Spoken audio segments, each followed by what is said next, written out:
Shalom, puji Tuhan. Bapak Ibu yang dikasih dalam Tuhan Yesus Kristus, kita bersyukur hari ini Tuhan boleh memimpin kita sampai hari ini kita ada dalam anugerah dan kebaikan Tuhan. Kita akan belajar kebenaran firman Tuhan, namun sebelumnya saya akan pimpin kita dalam doa. Mari kita berdoa. Bapa, dalam nama Yesus kami sungguh mengucap syukur Tuhan baik bagi kami.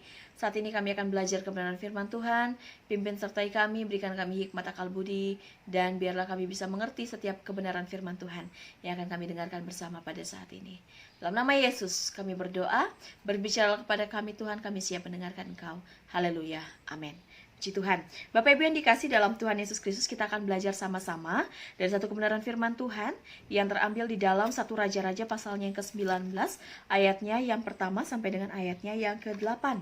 1 Raja-Raja pasalnya yang ke-19, ayatnya yang pertama sampai dengan ayatnya yang ke-8. Saya akan bacakan buat kita. Elia ke Gunung Horeb. Mari simak sama-sama Bapak Ibu.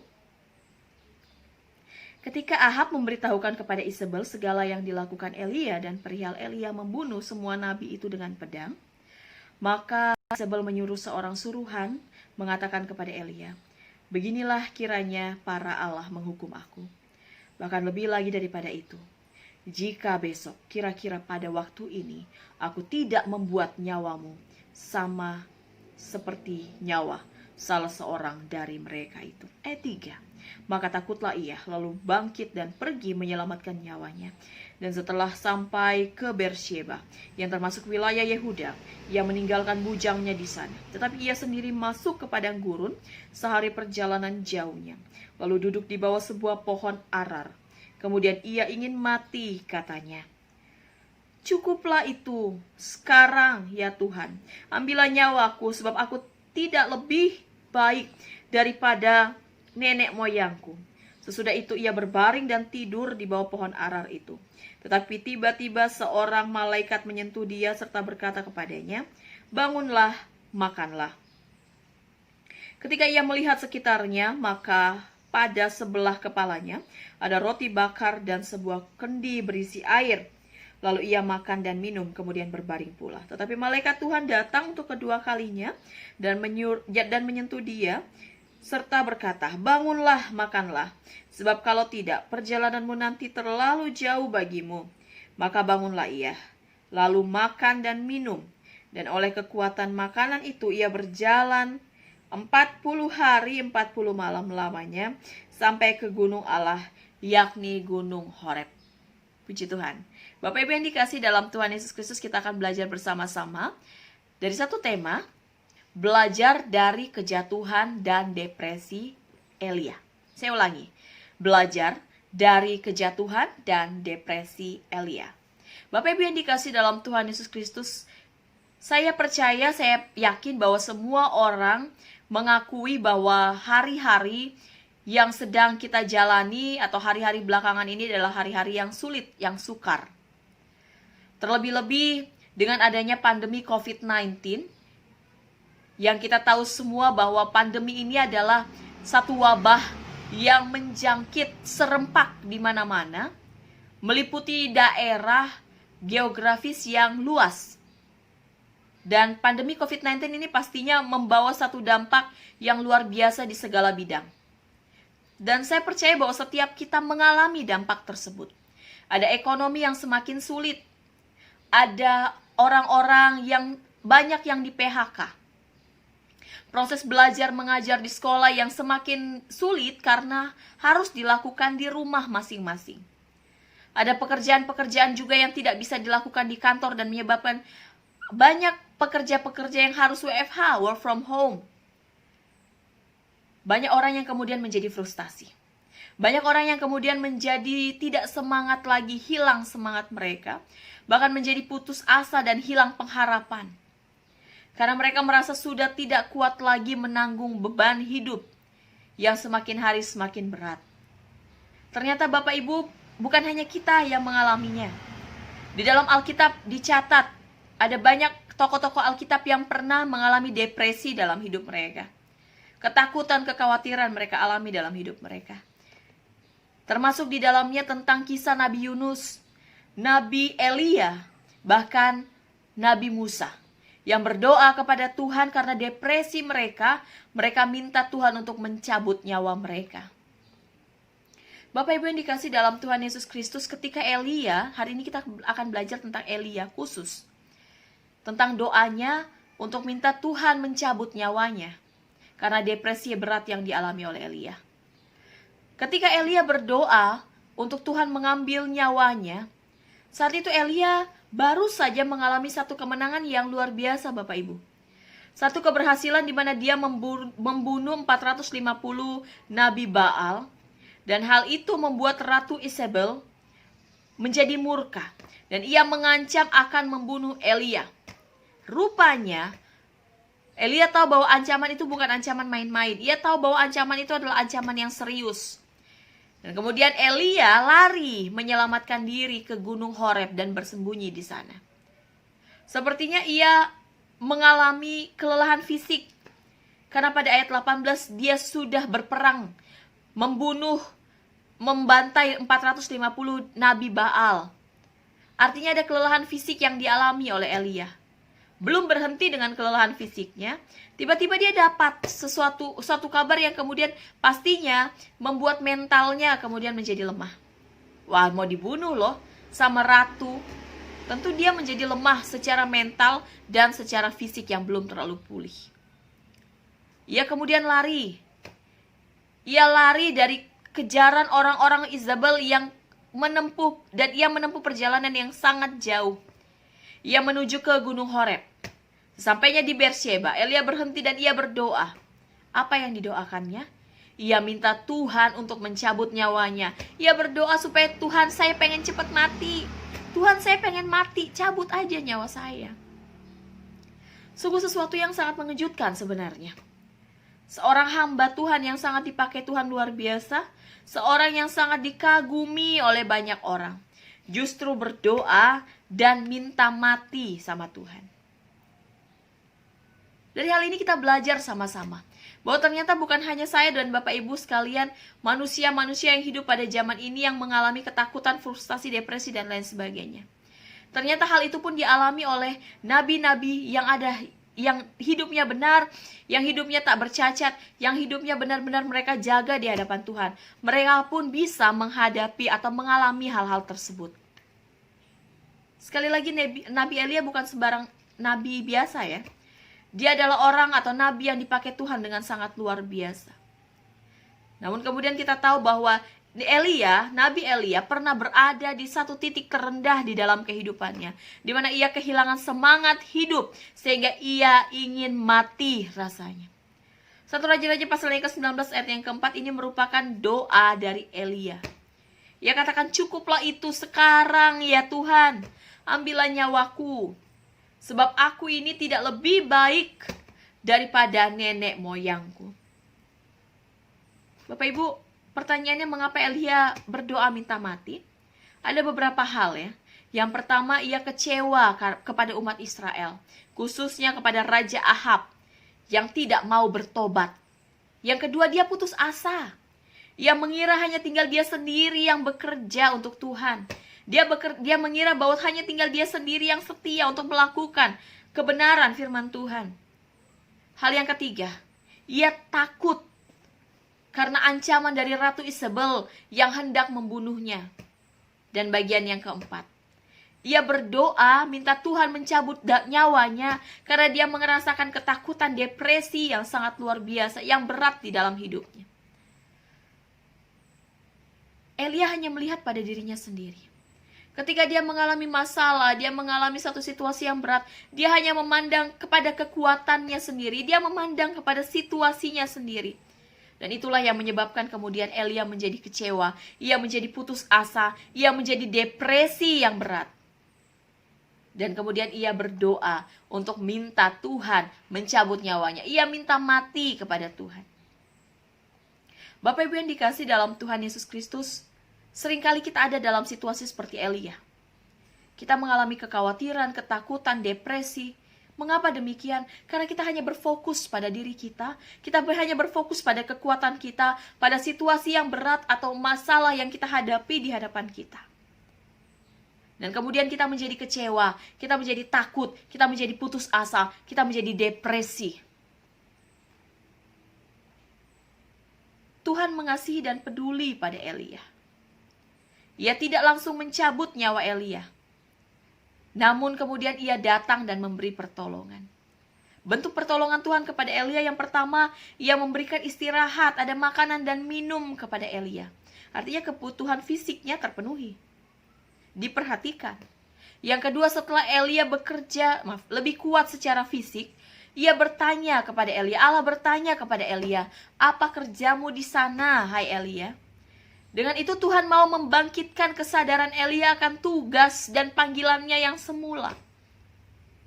Yang ketiga, apa jawaban Tuhan terhadap Elia? Tuhan memberi tugas kepada Elia yang baru, memberi tugas baru kepada Elia, untuk kemudian ia mengurapi 3 orang. Yang pertama, Raja Hazael menjadi Raja Aram. Yang kedua, Yehu menjadi Raja Israel. Dan Elisa menjadi Nabi yang akan menggantikan Elia. Bapak Ibu, dalam hal ini, visi dan misi Elia semakin diperjelas. Dan yang bagian keempat, Allah menjawab doa Elia dengan memberitahu bahwa kamu gak sendiri. Masih ada 7.000 orang lain yang tetap setia menyembah kepada Allah, tetap setia untuk melakukan hal-hal yang benar di hadapan Allah. Tuhan meneguhkan hati Elia bahwa sebenarnya kamu gak sendiri, nak. Ada banyak orang-orang lain di luar sana yang juga mengalami hal yang mengalami tantangan-tantangan di dalam iman mereka. Bapak Ibu yang dikasih dalam Tuhan Yesus Kristus, kita melihat dalam hal ini ya, Elia sekali lagi hanya berfokus kepada dirinya, kepada masalahnya, kemudian dia lupa pada sekelilingnya. Dia lupa pada penyertaan Tuhan, dia melupa pada Allah yang luar biasa, yang berotoritas, Allah yang kuat, Allah yang dahsyat itu. Apa yang dapat kita pelajari dari kisah ini? Jadi orang Kristen ternyata bukan cuma jadi orang yang pesimis atau menjadi orang yang optimis. Bukan tentang optimis atau pesimisnya kita menjalani kehidupan. Optimis atau pesimis saja hanya 2 sisi dari koin yang sama, yang sebenarnya sedang berputar. Tiap orang pasti akan mengalami optimis, tiap orang pasti juga akan mengalami keadaan yang pesimis. Namun kehidupan orang Kristen bukan tentang optimis atau pesimis, Bapak Ibu. Mungkin hari ini kita punya optimisme yang tinggi terhadap sesuatu, atau suatu hari kita kemudian menjadi pesimis terhadap sesuatu. Umat Allah di satu sisi akan optimis yang biblikal, artinya adalah mengerti skala dosa dan anugerah yang meskipun begitu besar tapi tidak membuat kita menjadi pasif. Karena itu berarti di hadapan orang-orang yang kita labelkan kafir pun masih ada pengharapan. Bapak Ibu, singkatnya beginilah saya mau bilang. Kalau orang-orang dunia, mungkin mereka seringkali ada dalam situasi di mana mereka optimis, di mana kemudian mereka pesimis, optimis lagi, pesimis lagi, ya. Namun orang-orang di dalam kekristenan atau orang-orang percaya seharusnya menjalani kehidupan mereka di dalam optimisme yang biblikal, optimisme yang betul-betul percaya bahwa Tuhan akan mengerjakan segala sesuatu yang benar, yang luar biasa di dalam kehidupannya. Segala sesuatu yang optimis, yang benar-benar percaya bahwa walaupun ada situasi yang berat, namun anugerah Allah tetap tersedia di dalam kehidupan kita. Ini nih yang jadi tolak ukur, yang menjadi satu perbedaan kita dengan orang lain. Orang-orang di luar sana yang tidak mengenal Tuhan juga pasti akan mengalami depresi, ketakutan, kekhawatiran, dan lain sebagainya.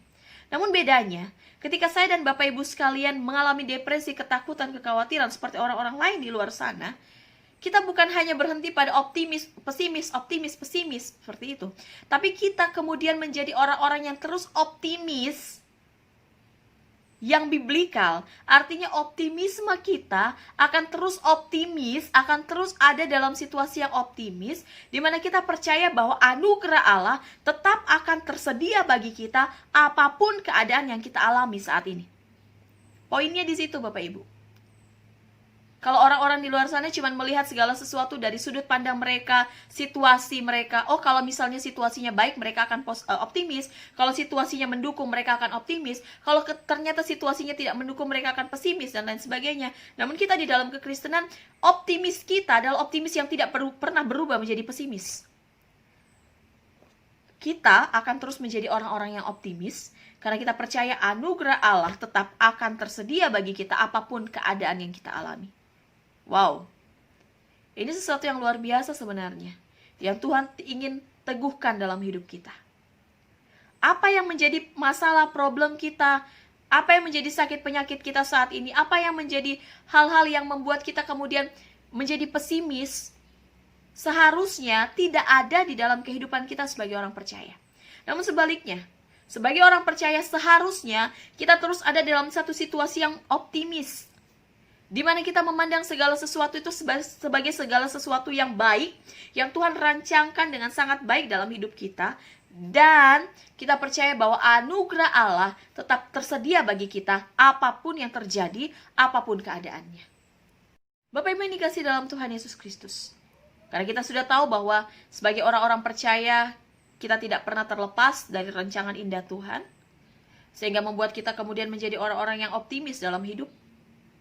Ketika ada sesuatu yang membuat kita depresi, kita sakit hati, kita khawatir, kita takut, kita kembali menjadi orang-orang yang optimis dalam Tuhan. Dan apapun yang terjadi dalam hidup kita terus menjadi orang-orang yang berpengharapan kepada Tuhan. Datanglah kepada Tuhan Yesus. Dia sanggup untuk memulihkan hidup kita. Bapak Ibu, Elia mengajarkan kita bahwa di dalam segala situasi, jangan pandang kepada situasinya, tapi pandang kepada Allah yang memegang situasi itu. Elia mengajarkan kita bahwa seringkali apa yang kita harapkan tidak sesuai dengan ekspektasi kita. Maaf, apa yang terjadi dalam hidup kita tidak sesuai dengan ekspektasi kita. Elia mengajarkan bahwa seringkali kita berbuat baik, tapi ternyata tanggapan orang mungkin berubah. Mungkin tanggapan orang akan menjadi negatif, walaupun niatan kita baik pada awalnya. Namun Elia juga mengajarkan kepada kita bahwa ketika ada masalah pergumulan depresi, ketakutan, kekhawatiran. Namun Elia juga mengajarkan kepada kita, ketika kita mengalami masalah depresi, pergumulan, kekhawatiran, ketakutan, dan lain sebagainya, mari datang kepada Tuhan. Mari lari kepada Tuhan. Mari bersembunyi kepada Tuhan. Karena Allah kita adalah Allah yang setia. Bapak Ibu yang dikasihi dalam Tuhan Yesus Kristus, kita melihat akhirnya Elia mengikuti apa yang Tuhan perintahkan. Elia mengikuti sesuai dengan apa yang Tuhan mau. Dan kemudian Tuhan membawa dia kepada satu kemenangan yang luar biasa. Saya percaya apa yang menjadi masalah kita, apa yang menjadi pergumulan kita saat ini, biarlah kita tetap berpengharapan di dalam Tuhan. Apapun keadaannya, mari datang kepada Tuhan. Tuhan akan membawa kita kepada satu kemenangan, kepada hal-hal yang luar biasa. Kemenangan demi kemenangan Tuhan sudah siapkan bagi setiap kita. Puji Tuhan Bapak Ibu yang dikasihi dalam Tuhan Yesus Kristus. Mari kita berdoa. Bapa dalam kerajaan surga, kami bersyukur untuk hari ini. Kami percaya Tuhan meneguhkan firman-Mu bagi hidup kami. Apapun yang menjadi masalah pergumulan kami datang di hadapan Tuhan. Dan kami bawa semuanya kepada Tuhan. Kami percaya Tuhan membawa kami kepada satu kemenangan, di mana Tuhan melepaskan kami dari segala masalah pergumulan kami. Terima kasih Tuhan Yesus. Dalam nama Yesus kami berdoa dan mengucap syukur. Haleluya. Amin. Puji Tuhan. Selamat sore. Tuhan berkati setiap kita. Selamat menjalani melanjutkan hari ini dalam kebaikan dan perkenanan Tuhan. Tuhan Yesus memberkati setiap kita. Shalom.